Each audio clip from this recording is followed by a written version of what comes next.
காவல் ஆணையர் அருண் அவர்கள் இந்த டெக்னிக்கல் கிளிட்ச்னு ஒன்று சொன்னார். அதுவும் சரின்னு ஆயாச்சு. அப்ப தமிழக அரசு மேல ஆட்டுக்குட்டி திரும்ப திரும்ப குற்றம் சொல்லிட்டே இருந்தது இல்ல, அது தவறுன்னு ஆயிடுச்சு இல்ல, அது தமிழக அரசு மேல குற்றம் இல்லைன்னு ஆயாச்சு. அதே மாதிரி இந்த யார் அந்த சாருக்கும் அவரே பதில் சொன்னார், அருண் அவர்களே பதில் சொன்னார்.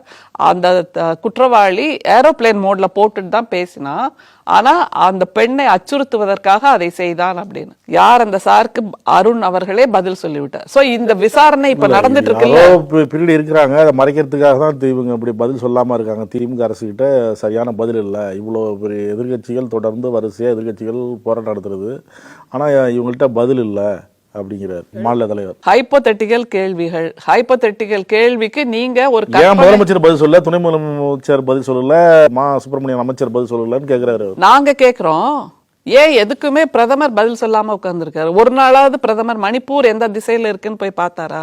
எதுவுமே பண்ணல. அவர் உத்தரப்பிரதேசத்துல எவ்வளவு கொடுமைகள் நடக்குது, அதுக்கும் போய் பார்க்கல. காஷ்மீர்ல நடக்குது, அதுக்கு பார்க்கல. பில்கிஸ் பானுவுக்கு நடந்தது, அதுக்கும் போய் பார்க்கல. பில்கிஸ் பானுவோட பிரச்சனையில குஜராத் அரசே போய் சொல்லி இவர்கள் சன்ஸ்காரி பிராமின்ஸ், அதனால தவறு செய்ய மாட்டார்கள்னு ஒரு சர்டிபிகேட் கொடுத்து அவங்கள ப்ரீ ரிலீஸ் பண்ணாங்களா இல்லையா? அதுக்கப்புறம் பில்கிஸ் பானு தான் திரும்பவும் போராடி அவர்களை திரும்ப ஜெயிலில் போட்டிருக்காங்க. இந்த மாதிரி அரச பயங்கரவாதம் நடந்ததா? எங்களோட கேள்வி அதுதான். அரச பயங்கரவாதத்தை ஒன்றிய அரசு செய்து கொண்டிருக்கிறது. ஒன்றிய அரசு ஆளுகின்ற மாநிலங்களிலேயே இந்த பிரச்சனைகள் நடந்து கொண்டிருக்கின்றன.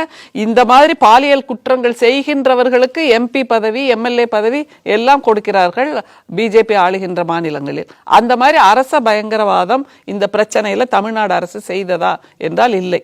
நீங்கள் கேட்கின்ற எல்லோரும் அந்த பதில் சொல்ல வேண்டும், நீங்கள் கேட்கின்ற வகையில் தான் இந்த விசாரணை செல்ல வேண்டும் அப்படிங்கிறதெல்லாம் ரொம்ப அழுத்தத்தை கொடுக்கின்ற, ஒரு நியாயமான நடவடிக்கை எடுக்க முடியாமல் ஒரு அழுத்தத்தை கொடுக்கின்ற ஒரு செயலாக பார்க்கிறோம். அதை தவிர இந்த போராட்டம் என்பது நீதிமன்றத்துக்கு எதிரான போராட்டம்.